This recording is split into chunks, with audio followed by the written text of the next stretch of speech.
ज्यानं मोबाईलचा शोध लावला त्याचं परवाचं स्टेटमेंट आहे, पश्चाताप झाला मला हे गॅझेट तुमच्या सगळ्यांसमोर आणून. वय वर्ष 0 ते 11 वयोगटातल्या लाखो मुलांचे डोळे निकामी झालेत, एवढा त्यांचा स्क्रीन टाइम वाढलाय. मैदानावरती जाऊन खेळायला पोरं तयार नाहीत, घरातून पोरं मैदानावरती जातात आणि तिथे बसून मोबाईलवरती गेम खेळतात. 2-2, 2.5 वर्षाच्या पोरांच्या हातात तुम्ही मोबाईल देऊन टाकले आणि बाप असं कौतुकानं सांगते ना चौकात, मला कळत नाही ते त्याला कळतंय म्हणते मोबाईलमध्ये.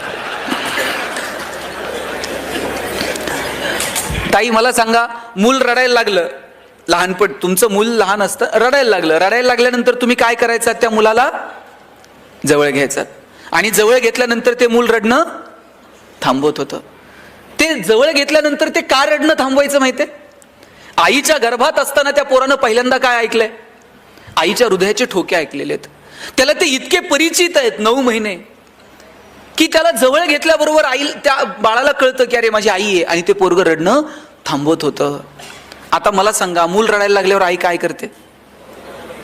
आता हे मी सांगितलं का कुणी सांगितलं? आई मोबाईल काढते आणि पोराच्या हातात देते, आणि पोरगा असलं पुढचं आहे, मोबाईल हातात आल्याबरोबर रडायचं थांबते. आईच्या स्पर्शाची जागा जर मोबाईलच्या स्पर्शाने घेतली असेल तर हा कुणाचा पराजय आहे? विज्ञान तंत्रज्ञानाचा विजय आहे का मातृत्वाचा पराजय आहे? हे ठरवण्याची वेळ आली आहे. आतापर्यंत मी एवढंच सांगत होतो भाषणात. काल मी येताना प्रवासात पाहिलं, म्हणजे आईनं जवळ घेतल्यानंतर मुलांना रडणं थांबवणं ही पहिली पायरी होती. मूल रडायला लागल्यानंतर आईनं पोराच्या हातात मोबाईल देणं ही दुसरी पायरी होती. आणि काल मी पाहिलं, पोरग तिकडे रडतंय तरी आई मोबाईल सोडायला तयार नव्हते. ह्याला काय म्हणायचं? साधनं आपल्यासाठी आहेत का आपण साधनांसाठी आहोत? साधनं आपण आपल्यासाठी निर्माण केली, त्याच्या किती अधीन जावं? साधनांवरती आपली पकड असावी, आपण ठरवावं किती वापरावीत, कुठे वापरावीत, कशासाठी वापरावीत. जेव्हा साधनं आपल्यावरती अधीन व्हायला लागतात ना, त्यावेळेस जगण्यातली मजा संपून जाते. आपण साधनांमध्ये मजा, साधनांमध्ये आनंद शोधायला लागतो. घरात जर पाहुणे आले आणि आई जर चहा घेऊन गेली ना, पाहुणे विचारायचे गणेश कितवीला आहे, कावेरी कितवीला आहे, पाऊस पाणी बरं आहे का? पाहुण्याला बोलायला वेळ होता. आता घरात जर पाहुणे आले आणि आई जर चहा घेऊन गेली, पाहुणा असलं काहीच विचारत नाही, गणेश कितवीला आहे, पाऊस आहे का, पाणी आहे, त्याला काही घेणं देणं नाही हो. आई चहा घेऊन गेली का पाहुणा पटकन विचारतंय, तुमच्याकडं छोट्या पिनचा चार्जर आहे का? हे अस्वस्थ आहे. आणि याच्या अस्वस्थतेचं कारण काय? याच्या मोबाईलची बॅटरी लो आहे. मोबाईलची बॅटरी लो असणं हे जर आमच्या अस्वस्थतेचं कारण असेल तर किती फंटूस आयुष्य आम्ही जगत आहोत. सोशल मीडिया किती सुंदर साधन आहे, आपल्याला व्यक्त होता येतं, जगापर्यंत पोहोचता येतं, जगात काय चाललंय ते कळतं, पण किती अतिरेकी वापर. साहेब, परवा आमच्याकडे एका घरात चोरी झाली. चोरट्यांना त्या चोरटे हाणमार करायला लागले आणि मारहाण करायला लागल्यानंतर जवळचं सगळं दागिने वगैरे सगळं काढून दिलं चोरांना, नवरा बायकोनं. बरं, ते सगळं समोर पाहून सुद्धा चोर समाधानी झाले नाहीत. चोर त्या बाईला म्हणले, तुझ्या नवऱ्यानं अॅनिव्हर्सरीला दिलेला आयफोन दे, तुझ्या भावानं तुला ते वाढदिवसाला पाठवलेलं नेकलेस दे. ती बाई म्हणली, तुम्ही चोर आहेत का कोण, तुम्हाला कसं माहीत? तिला, आम्ही फेसबुक फ्रेंड आहोत आपण सगळे, आम्हाला माहित आहे तुझ्याकडे काय काय, दे म्हणले सगळं. किती अतिरेकी. आपल्याला सगळंच असं जगाच्या समोर जाहीर करायचं असतं, सगळं जगासमोर मांडायचं असतं. म्हणून मला म्हणायचं की ठरवून घेऊयात, आनंदी राहायचंय का आनंदी आहोत हे दाखवायचंय. आनंदी राहायचं असेल तर ते खूप सोपं आहे. किंबहुना सोये जीव आत्मयाचे लाहे, तेथ जे होय तया नाम सुख. ज्ञानोबांनी सांगितलं, बाबांनो, आत्म्याशी जे संबंधित आहे ना त्याला सुख म्हणावं. मी म्हणत नाही साधनांची निर्मिती करू नका, अरे केली पाहिजे. ज्ञान, विज्ञान, तंत्रज्ञान, नवीन जग आपण अभ्यासलं पाहिजे, नवीन जगातल्या संकल्पना स्वीकारल्या पाहिजेत, नाविन्य स्वीकारलं पाहिजे, नवनवीन साधनांचा वापर केला पाहिजे. पण किती, कुठे हे ठरवायला नको. आणि निवळ साधनांवरती जर माणसं सुखी होत असती, केवळ पैशाच्या जोरावरती जर माणसं सुखी होत असती तर जगातली सगळी श्रीमंत माणसं सुखी झाली असती. पण सगळे श्रीमंत सुखी आहेत का? आणि सगळे गरीब दुःखी आहेत का? सुख, आनंद या संकल्पना आपल्याशी संबंधित आहेत, त्या केवळ साधनांमध्ये आपल्याला नाही मोजता यायच्या. आपल्या शेजारी भूतानसारखं राष्ट्र आहे ज्यांनी समाधानाचा निर्देशांक जाहीर केला, सगळ्या जगानं डोळे विस्फारले. भूतान सांगत होतं, आमच्याकडे चमचमीत रस्ते नाहीत, चकचकीत मॉल नाहीत, पण आम्ही जगात सगळ्यात समाधानी आहोत. पैसे नाही आहेत पण आम्ही समाधानी आहोत. एक तर दिवस असा येणार आहे की आपल्याला आपली सगळ्यांची प्रगती ही समाधानाच्याच पातळीवरती मोजावी लागणार आहे.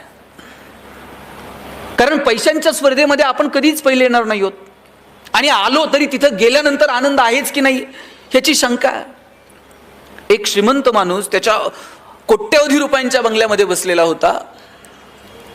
त्यानं बायकोला सांगितलेलं होतं की तेल नसलेली चपाती दे, मीठ तिखट नसलेली भाजी दे. मस्त एसी लावत महागड्या कोट्यवधी रुपयांच्या बंगल्यामध्ये एसी लावून तो जेवण करत होता. त्याच्या खिडकीच्या बाहेर धुराचे लोट प्रदूषण वाढवत होते, आणि त्याच वेळेला साधारण कमाई असणारा एक शेतकरी शेताच्या बांधावरती बसून तेल मीठ मिरची खात होता. समोर पाटातून पाणी वाहत होतं, हिरवगार शेत समोर डोलत होतं. पैसे कमवू नका या मताचं मी नाहीये, पैसे कमवा तो पुरुषार्थ आहे, पण केवळ पैशांसाठी जगणं म्हणजे जगणं नाहीये. काहींकडे ढिगानं पैसे आहेत पण त्याचा आनंद घेण्याची सुद्धा वृत्ती नाही, तर काय म्हणावं. पैसे प्रचंड आहेत परंतु खर्च करण्याची दानत नाही, किंवा योग्य ठिकाणी खर्च करावं ही भूमिका नाही. आमच्याकडे साहेब एका माणसाकडे सोन्याची वीट आहे, आणि पिढ्यानं पिढ्या त्यानं जपून ठेवली आहे. त्याच्या आज्यानं त्याच्या बापाला दिली ती, बापानं त्यानं ह्याच्या पिढ्यानं पिढ्या ती सोन्याची वीट जपून ठेवली आहे. यानं कधी बायकोला साडी घेतली नाही नीट, यांनी कधी पोरांच्या शिक्षणाला लवकर कुठं 2 रुपये खर्च केले नाही. वीट मात्र तशीच्या तशी घरात पुरून ठेवली होती. दर रविवारी उठायचं, उकरायचं, हाय का नाही बघायचं आणि परत पुरून ठेवायचं. एवढाच उद्योगाच आहे. वीट खर्च करायची नाही, पुरलेली वीट फक्त रविवारी उठून उकरून बघायची हाय का नाही आणि परत लपून ठेवायची. एक दिवशी वीट चोरीला गेली. वीट चोरीला गेल्यावर रडायला लागला. म्हणला पिढ्यान पिढ्या जपून ठेवलेली सोन्याची वीट चोरीला गेली. पोलिसांकडे गेला, पोलिसांकडे तक्रार केली. म्हणला सोन्याची वीट होती चोरीला गेली. पोलीस म्हणले कुठं ठेवली होती? घरात ठेवली. कुठं? पुरून. आणि काय करायचं? काय नाही साहेब, दर रविवारी उठायचो, उकरायचो, हाय का नाही बघायचो आणि परत पुरून ठेवायचो. या रविवारी उठलो, उकरलं आणि वीट चोरीला गेलेली दिसली. पोलीस म्हणले एवढंच आहे ना, उद्या ये, तुझी वीट तुला सापडून देऊ. दुसऱ्या दिवशी हा गेला, पोलिसांनी त्याच्या हातात दगडाची वीट दिली. दगडाची वीट दिल्यानंतर म्हणलं चेष्टा करता का, माझी सोन्याची वीट होती तुम्ही दगडाची दिली. पोलीस म्हणले तुला काय घेणं आहे दगडाची असून आहे तर सोन्याची? घरी जायचं, पुरून ठेवायची, हाय का नाही बघायची आणि परत झोपायचं. मग सोन्याची असून आहे तर दगडाची तुला काय फरक आहे का?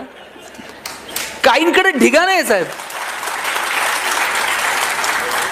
पण ते योग्य ठिकाणी खर्च करण्याचं जर कळत नसेल काय करणार आहोत आपण? भगवंतानं आपल्याला 2च ऑप्शन दिलेले आहेत. एक आहे ते इथंच ठेवून जा, किंवा तुकाराम महाराजांसारखं वाटून जा. आता तुकाराम महाराजांसारखं वाटून जायला लय मोठं मन लागतंय, मग आपल्याकडे दुसराच ऑप्शन शिल्लक आहे ते ठेवून जा. एकही रुपयावरती घेऊन जाण्याची सुविधा नाही, आणि असती तर आपण सोयीनं गेलो असतो का? ह्याचं नेता येईल का, त्याचं नेता येईल का, काय करता येईल?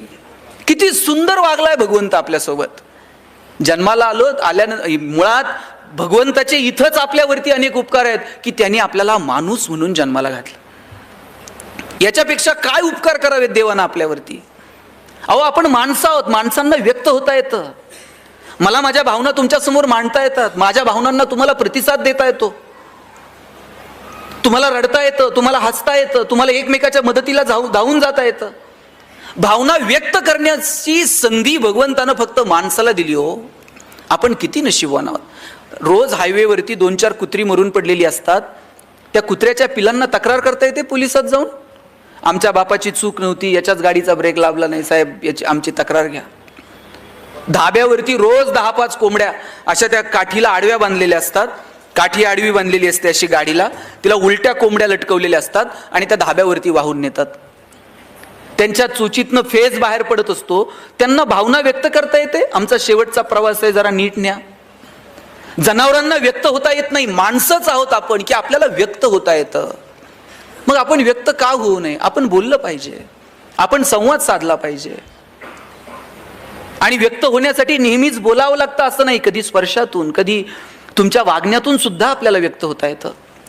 पण या सगळ्या धावपळीमध्ये आपण व्यक्त होणंच विसरून गेलोय. माझी आज विनंती आहे की व्यक्त व्हा. मगाशी आम्ही जेवायला बसलो आणि आपल्याकडनं फोन येत होते की लवकर या. मी साहेबांना म्हटलं की 10च मिनिटात टिफिन संपवतो, आज संपवला पाहिजे, नाही संपवला तर परत उद्या टिफिन मिळणार नाही. बायकोनं दिलेला टिफिन चवीनं खाणं हा सुद्धा प्रतिसादच आहे. तिनं सकाळी उठून तुमच्यासाठी केलेल्या टिफिनसाठी. रोज ती तुम्हाला टिफिन घेऊन देते, सकाळी लवकर उठते, टिफिन पाठवते आणि तुम्ही धाब्यावर काहीतरी खातायत आणि तो टिफिन परत नेताय. 1 दिवस, 2 दिवस, 3 दिवस, 4थ्या दिवशी असं करून बघा, तुम्हाला कळेल 5व्या दिवशीचा प्रतिसाद काय ते. कधीतरी तुम्ही तुमच्या प्रतिसादातून व्यक्त व्हा. आणि नेहमीच प्रतिसाद काय माहितीये का, आपण प्रतिसाद द्यायला कमी पडतो. आपली भूमिका कायम प्रतिकाराची असते. नात्यात जर छान आनंदी राहायचं असेल ना, तर प्रतिकार नाही, प्रतिसाद द्या. मी असंच लग्नाला गेलो होतो एका, आणि सगळे नवीन जोडपे होते, सामुदायिक विवाह सोहळा होता, आणि भाषण करताना मी सांगितलं प्रतिकार नको, प्रतिसाद द्या. त्या नवीन जोडी होती लग्न झालेली, त्यांनी असं वहीवर तिथं लिहून घेतलं, प्रतिकार नको, प्रतिसाद द्या, गणेश शिंदे. घरी गेल्यानंतर बायकोनं अशी आनंदात पर्स बिर्स फेकून दिली. नवऱ्याच्या असा डोळ्यात डोळे घालून पाहिलं आणि म्हटली, मैं तेरे लिए मर जाऊंगी, मिट जाऊंगी. बायको म्हटली, मैं तेरे लिए मर जाऊंगी. नवरा म्हटला, बघ कसं जमतंय तसं कर म्हटलं. म्हटले हे काय? म्हणले ते सकाळी सरांनी सांगितलं ना, प्रतिकार नको. कुठं प्रतिसाद द्यायचा आणि कुठं प्रतिकार करायचा हे जर कळलं नाही ना, तर मग गफलत होऊन जाते. दुर्दैवानं नात्यांमध्ये काय झालंय माहितीये का, कुठं प्रतिकार करायचा आणि कुठं प्रतिसाद द्यायचा हे कळलेलं नाही. मगाशी मी म्हटलं ना की अहो काय हो मी कौतुक करतो की तुम्ही आज सगळ्यांना विथ फॅमिली बोलवलं. कधीतरी त्यांनाही कळलं पाहिजे आपला नवरा काय करतो. त्यांना फक्त इतकेच माहिती आहे की त्यांच्याकडे दिवे लावायचं काम आहे. तू कोणते कसे काय वर्षातनं एकदा त्यांनाही कळलं पाहिजे. त्यासाठी तुम्ही विथ फॅमिली त्यांना बोलवलं. आणि माझं सगळ्या महिला मंडळींना सांगणं आहे की नवरा बायकोचं नातं हे इतकं सुंदर आहे ना, ते आपण समजून घेतलं पाहिजे. आज ज्या यशवंतराव चव्हाण साहेबांच्या नावानं हे सभागृह आहे, यशवंतराव चव्हाण साहेबांची ही कर्मभूमी आहे. काय नातं असतं नवरा बायकोतलं तुम्हाला सांगतो. चव्हाण साहेबांना मूल झालं नाही. चव्हाण साहेबांनी वेणूताईंना पत्र लिहिलेलं होतं की वेणू आपल्याला मूल होऊ शकत नाही, तू वेणूताईंनी चव्हाण साहेबांना पत्र लिहिलं होतं, साहेब आपल्याला मूल झालं नाही, तुम्ही दुसरं लग्न करा. चव्हाण साहेबांनी परत पत्र लिहिलं वेणूताईंना, तुझं पत्र मला मिळालं, तू सांगितलेली संकल्पनाही मी वाचली, पण वेणू ज्या दिवशी तुझ्यासोबत मी फेरे घेतले तेव्हापासून तर शेवटच्या श्वासापर्यंत यशवंतराव वेणूसाठी आणि वेणू यशवंतरावासाठी परत असं पत्र मला पाठवू नको. यशवंतराव चव्हाण कितीतरी वेळा वेगवेगळ्या परदेशी दौऱ्यावरती गेले आणि एकदा परदेशी दौऱ्यावरती जाताना वेणूताईंना ते म्हटले, कधीच मी तुझ्यासाठी काही आणलं नाही, कधी दागिने आणले नाही, कधी साडी आणली नाही, पुस्तकं सोडून मी काहीच कधी खरेदी केलं नाही. आता या दौऱ्यावरती मी जाणार आहे, तुझ्यासाठी काय घेऊन येऊ. यशवंतराव चव्हाणांचीच ती पत्नी पुढे आली, हातावर हात ठेवला आणि वेणूताई म्हटल्या, काही नाही, लवकर आणि सुखरूप परत या, याच्यापेक्षा दुसरं काही नको. काय असतो नात्यांमध्ये. आणि नाती जपायला फार पैसे लागतात, आनंदानं राहायला महागडी गिफ्ट द्यावी लागतात, असलं कुणी सांगितलंय. ह्या बायका इतक्या भोळ्या आहेत, त्यांना गिफ्ट काही लागत नाही. मी आज पहाटे 5 वाजता उतरलोय आणि थेट इकडे आलोय. इथून परत घरी जायला रात्री 11-12 होणार आहेत. 12 वाजता कोणती बायको प्रेमानं दार उघडेल, वा वा वा वा एवढ्यात 12 वाजता आलायत, या स्वागत, असं होतंय का. 100% बायको रागातच दार उघडत असते. ती रागवल्यानंतर आपणही आवाज वाढवायचा असं असतं का. तिनं जर रागात दार उघडलं ना, तुम्हाला म्हणून सांगतो, तुम्ही असं 30 सेकंद फक्त तिच्याकडं राजेश खन्नासारखं बघायचं आणि एक डायलॉग मारायचा, तू ये म्हणून संसार चाललाय, नाही तर माझ्याच्यानं काय खरं आहे का. ती अख्ख्या कॉलनीत सांगते, 1 नंबर नवरा भेटलाय म्हणते. काय लागतो. देवकांत साहेब तुम्ही प्रयोग करून पहा. आज कौतुक करायला धाडच लागतं गायकवाड साहेब, हे काय सोपं काम नाहीये. मी असंच एका भाषणात म्हटलं, बायकोचं कौतुक करा. 4 लोक भांडायला आली माझ्याकडे. मला म्हटले, एकतर आमची बायको कार्यक्रमाला होती आणि तुम्ही असलं काय काय सांगत असताय, कौतुक बितुक करा. म्हटलं अडचण काय, तुला कौतुक करायला काय अडचण आहे. म्हटलं मला कौतुक करायला अडचण नाही, तिला ऐकायला येत नाही, त्याचं काय करू. म्हटलं मग दवाखान्यात घेऊन जा. हे संध्याकाळी जाताना दवाखान्यात गेला, डॉक्टरांना म्हटला बायकोला ऐकायला येत नाही. डॉक्टर म्हटले, किती अंतरापर्यंत तिला ऐकायला येत नाही ना, हे घरी जाऊन मोजून ये म्हटले. हा घरी गेला, बेल दाबली, पोरानं दार उघडलं. बायको किचन मध्ये होती. किचन मध्ये बायको हा दारात, यानं दारातूनच आवाज दिला, अगं भाजी काय केली. तिकडून काहीच प्रतिक्रिया नाही. याला कळलं हॉलच्या दारातून ऐकायला येत नाही. थोडासा हॉलमध्ये पुढे गेला, सोफ्यावरून आवाज दिला, अगं भाजी काय केली? किचनमधून काहीच प्रतिक्रिया नाही. याला कळलं प्रकरण गंभीर आहे, हॉलमधून पण ऐकायला येत नाही. किचनच्या दारातून आवाज दिला, भाजी काय? काहीच प्रतिक्रिया नाही. शेवटी बायकोच्या मागं जाऊन उभा राहिला आणि कानात ओरडला, अगं भाजी काय केली? बायकोनं हातातली कढई अशी दंदिशी आदळली, म्हणली 4 वेळा सांगितलं ना तुला बटाट्याची केली म्हणून.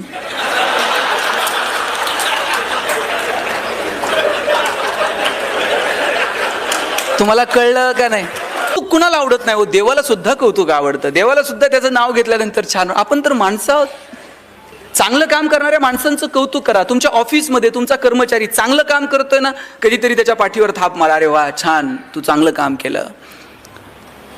एखादा चुकत असेल तर त्याला केबिनमध्ये बोलून एकांतात सांगा की तुझं हे चुकतंय, परत असं होऊ देऊ नको. आपण उलट करतो. आपण 4 चौघात अपमान करतो आणि कौतुक एकांतात करतो. 4 चौघात कौतुक करायचं असतं आणि चुका ह्या कानात सांगायच्या असतात. तुम्ही सुद्धा हे घरी करून बघा. 4 चौघात तुम्ही कौतुक करा तुमच्या मुलांचं, आणि मुलं एकांतात असतील तेव्हा त्यांच्या चुका सांगा. आपण पाहुणे आले का मग म्हणतो पोरगं एकदम बावळट आहे हो. कुणाचं आहे मग? का पाहुण्यांच्या समोर जाहिरात करायची? बरं, आपण जर म्हटलं ना तुम्ही पोरगं कितीही बावळट असू द्या, आणि पाहुणे आल्यानंतर तुम्ही फक्त पाहुण्यांना म्हणायचं आमचा दादा इतका हुशार आहे ना, दादा लगेच पुस्तक घेऊन बसतंय पाहुण्याच्या पुढं. आणि तुम्ही जर म्हणले ना दादा एकदम बावळट आहे, दादा बाहेर जातंय, पाहुण्याच्या बुटात पाणी होतं, लेसला लेस बांधन, ते मूर्खपणा करायची एकही संधी सोडत नाही. तुम्ही 4 चौघात कौतुक करून बघा आणि एकांतामध्ये ज्या चुका झाल्यात ना त्या चुका सांगून बघा. आयुष्य खूप सुंदर आहे. छोट्या छोट्या गोष्टींची मजा घेत आपल्याला पुढे जावं लागेल. मगाशी कुणीतरी सांगितलं आत्महत्या. का आपण आत्महत्या करतो? अहो माणसाचा जन्म मिळणं याच्यापेक्षा आणखी काय सुंदर असू शकतो मला सांगा? फार फार तर काय होईल, कुणीतरी गरिबीत जन्माला येईल, कुणीतरी श्रीमंत कुटुंबात जन्माला. अरे गरिबीत जन्माला आलो ठीक आहे, कुठं जन्माला यायचं आमच्या हातात नाही, पण आम्ही गरिबीत मरणार नाही हे मात्र स्वतःला दणकून सांगायचं. हा चला आम्ही कष्ट करू, काबाड कष्ट करू, मोठी होऊ, शिकू. किती किती संधी भगवंतानं तुम्हाला मला दिल्यात. मगाशी कुणीतरी एका व्यापाऱ्याचं उदाहरण सांगितलं की व्यापारात अपयश आलं, सरांनीच सांगितलं. अशा छोट्या छोट्या कारणांसाठी गडबडीत होऊ नये. छोट्या छोट्या गोष्टींसाठी आपण आत्महत्या वगैरे हे तर फार मोठे शब्द झाले हो. अनेक क्षेत्रातल्या लोकांनी आत्महत्या केल्या, इंडस्ट्रीतल्या लोकांनी आत्महत्या केल्या, व्यावसायिकांनी आत्महत्या केल्या, अनेक सामाजिक कार्यकर्त्यांनी आत्महत्या केल्या. मला प्रश्न पडतो की ज्याला जगणं कळालंय ना तो माणूस आत्महत्यांकडे का वळतो? आपल्याला बोलता येतं, चालता येतं, भगवंतानं विचार करण्याची क्षमता आपल्याला दिली, मुळात माणूस म्हणून जन्माला घातलं. आणि लक्षात घ्या किती उपकार आहेत देवाचे आपल्यावरती. जन्माला येण्याची बातमी देव 9 महिने आधी सांगतो. 9 महिने आपल्याला आधी संकेत मिळतात कुणीतरी जन्माला येणार आहे. मृत्यूचे संकेत आपल्याला 9 मिनिट तर आधी मिळतात का?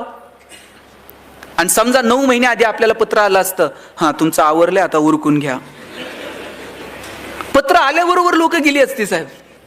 देवाचे किती उपकार आहेत. जन्माला येण्याचे संकेत तो 9 महिने आधी देतो, पण मृत्यूचे संकेत आपल्याला मिळत नाहीत. आपण सगळेजण जाणार आहोत, पण आपल्याला माहित आहे का आपण कधी जाणार आहोत? नाही. आणि म्हणून तर आपण आनंदात राहू शकतो. एका स्मशानभूमीवरती सुंदर वाक्य लिहिलेलं होतं, मेरी मंजिल बस यही तक थी, मैंने आते आते जिंदगी गुजारली. आपल्याला सगळ्यांना तिथे जाऊन पोहोचायचंय. तिथं जाईपर्यंत आनंदानं जगू. तिथं जाईपर्यंतचा प्रवास इतका मस्त असला पाहिजे, जगाला आपलं कौतुक वाटेल की नाही मला माहित नाही, आपलं आपल्याला कौतुक वाटलं पाहिजे. तुकाराम महाराज निघाले आणि एकाने विचारलं, महाराज तुम्ही निघाले, काय मिळवलं तुम्ही आयुष्यात? ग्रंथ लिहिले, अभंग लिहिले, काय मिळालं काय आयुष्यात? तुकाराम महाराज म्हटले, कौतुक वाटे झाली या वेचाचे. जगाचं काय मला माहित नाही, पण मी जे जगलो ना माझं मला कौतुक वाटतंय. आपलं आपल्याला कौतुक वाटलं पाहिजे की अरे आम्ही मस्त जगलो, नव्हती आमची परिस्थिती पण केलं आमच्या परीनं जेवढं होईल तेवढं. नाही आम्ही धनदांडग्या कुटुंबात जन्माला आलो पण शिकलो, अधिकारी झालो, आलो समाजामध्ये, पोरबाळं उभी केली, 4 कुटुंबांना मदत केली, 10 गावं उभी केली. हे आपलं आपल्याला कौतुक वाटलं पाहिजे की माणूस म्हणून आपण नेमकं काय जगलो. अहो शेतकऱ्याचा एखाद्याचा तुम्हाला फोन येतो आणि तुम्ही पटकन तुमचा माणूस तिथं बांधावरती पाठवता, त्याची विजेची तार जोडून देता, त्याच्या बांधावरती लाईट येते, त्याची मोटर चालू होते. ही गोष्ट तुम्हाला छोटी वाटत असेल की तुमच्या वरिष्ठांनी सांगितलंय, फोन आलाय, तुम्ही काम करून आलात. पण 4 दिवस जर लाईट मिळाली नाही, त्याची मोटर जर चालली नाही, तर 4 दिवसात त्याचं होणारं जे नुकसान आहे याची कल्पना तुम्ही करू शकत नाहीत. तुमच्या दृष्टीनं ते छोटं काम आहे, पण त्याच्या दृष्टीनं ती गोष्ट आभाळ एवढी असते. एखाद्या पोराचा पेपर आहे उद्या आणि त्याच्या घरात लाईट नाहीये आणि तुम्ही जाता आणि विजेची समस्या संपून ती वायर जोडून देतात, लाईट लागते. त्या पोराला विचारा त्या 8-10 तासांची किंमत काय आहे. उद्या पेपर होता पण तुमच्यामुळे तो रात्रभर अभ्यास करू शकला. गोष्ट छोटी आहे पण त्या समोरच्या व्यक्तीसाठी ती डोंगरा एवढी गोष्ट आहे. या गोष्टींचं कोण तुमचं कौतुक करल नाही मला माहित नाही, पण तुमचं मात्र तुम्हाला कौतुक वाटलं पाहिजे. रोज मृत्यूशी सामना, रोज फील्डवरती तुम्ही काम करणारी माणसात, रोज विजेच्या तारांशी तुमचं खेळणं आहे, वरती त्या खांबावरती चढणं आहे. ह्या गोष्टीचं तुमचं तुम्हाला कौतुक वाटलं पाहिजे. आणि विशेष म्हणजे महिलांना माझं सांगणं आहे की तुमच्या नवऱ्याच्या कामाचं तुम्हाला कौतुक वाटलं पाहिजे की अरे आपला नवरा जे काम करतोय हे समाज हिताचं आहे, हे देशाच्या हिताचं आहे, हे एखाद्या गावाच्या हिताचं आहे, एखाद्या कुटुंबाच्या हिताचं आहे.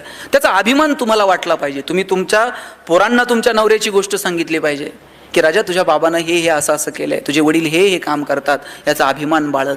आपण हे कधी सांगणार आहोत येणाऱ्या पिढ्यांना? येणाऱ्या पिढ्यांना सांगता यावं असं कर्तृत्व उभं करणं ही सुद्धा आपली जबाबदारी नाही का?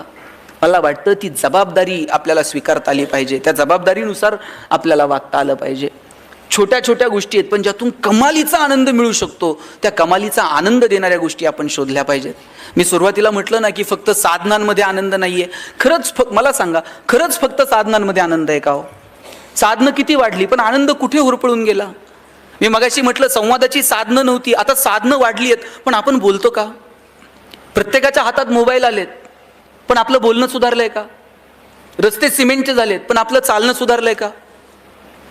पैशांच्या जोरावर हजारो किलोमीटर दूर असणारे चंद्र, सूर्य, ग्रह, तारे दुर्बिणीच्या साह्यानं जवळ करून पाहिलेत, पण आयुष्यभर शेजारी राहणाऱ्या माणसाबरोबर आपले प्रेमाचे संबंध निर्माण झालेत का? मग निवळ साधनांच्या जोरावरती आनंद निर्माण कसा होईल? साधनं कमवू नका या मताचा नाही, पण निवळ साधनांच्या जोरावरती आनंद मिळत नाही हे मात्र आपण ठरवलं पाहिजे. सुरुवातीला नोकऱ्या लागल्या, साहेब किती पगार होते हो सुरुवातीला? आता हे जे रिटायर झालेली माणसं असतील, किती पगारांनी तुमच्या नोकऱ्या सुरू झाल्या? किती पगार होते? किती? 3,000 रुपये पगार होता. काय हो 3,000 रुपये पगाराने नोकरी सुरू झाली? 3,000 पगारात लगेच 2 BHK फ्लॅट घेतला का?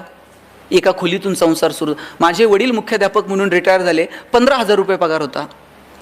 रिटायरमेंटपर्यंत त्यांची सोसायटी संपली नाही, नंतर पेन्शनमधून त्यांनी सोसायटी भरली. पैसे नव्हते. मला या मागच्या पिढीचा खूप हेवा वाटतो साहेब. आमच्या पिढीला काय करायचंय सांगा? आम्हाला एक फ्लॅट घ्यायचा आहे पुण्यात, त्याचेच हप्ते आयुष्यभर फेडायचे. एक गाडी घ्यायची, तिचंच कर्ज फेडत बसायचंय. याच्या व्यतिरिक्त आमच्यावर जबाबदारी काय? आमच्यावर विशेष जबाबदाऱ्या नाही आहेत. पण तुमच्या पिढीचं मला कौतुक वाटतं. पगार थोडे होते पण तुम्ही भावांचं शिक्षण केलं, बहिणींची लग्न केली, गावाकडे भावाला पाईपलाईन करून दिली, चुलत्या पुतण्यांची पोरं तुमच्या घरी शिकायला होती. अहो गावातलं कुणी जर हॉस्पिटलला ॲडमिट असलं तर तुम्ही त्याला घरातून डबा घेऊन जात होतात. हे जे एकोपा होता, हे जे एकत्र असणं होतं, हे जे कुणासाठी तरी काहीतरी करणं होतं, यात काय आनंद आहे? पैसे नव्हते, 3,000 नोकऱ्या सुरू झाल्या. काय हो, बायको जर कधी म्हटली असेल इथून साताऱ्याला घेऊन चला, गाडी नव्हती स्वतःची, मित्राची गाडी घेऊन तिसऱ्याकडनं पेट्रोलला पैसे घेऊन गाडीवर बायकोला बसून साताऱ्याला निघायचं. निम्म्या रस्त्यात गेल्यावर गाडीतलं पेट्रोल संपत होतं. गाडी वाकडी करायची, टाकीत फुकायचं, किका मारून मारून घामाघूम. बायको असं बघायची, कुठून याची माझी गाठ पडली. अशात बायकोनं नुसता खांद्यावर हात ठेवू द्यावं साहेब, कित्येकांच्या गाड्या बिना पेट्रोलच्या साताऱ्यापर्यंत गेल्या. पैसे नव्हते पण आनंद होता की नाही? आता AC गाड्यांमधून नवरा बायको फिरतात. नवरा तिकडच्या खिडकीतनं तिकडं बघतो, बायको इकडच्या खिडकीतनं इकडं बघते. ड्रायव्हर मधल्या आरशातनं दोघांकडे बघत असतो. हे बोलत का नाही? यांना अडचण काय? साधनं वाढत गेली पण आनंद मात्र होरपळून गेला.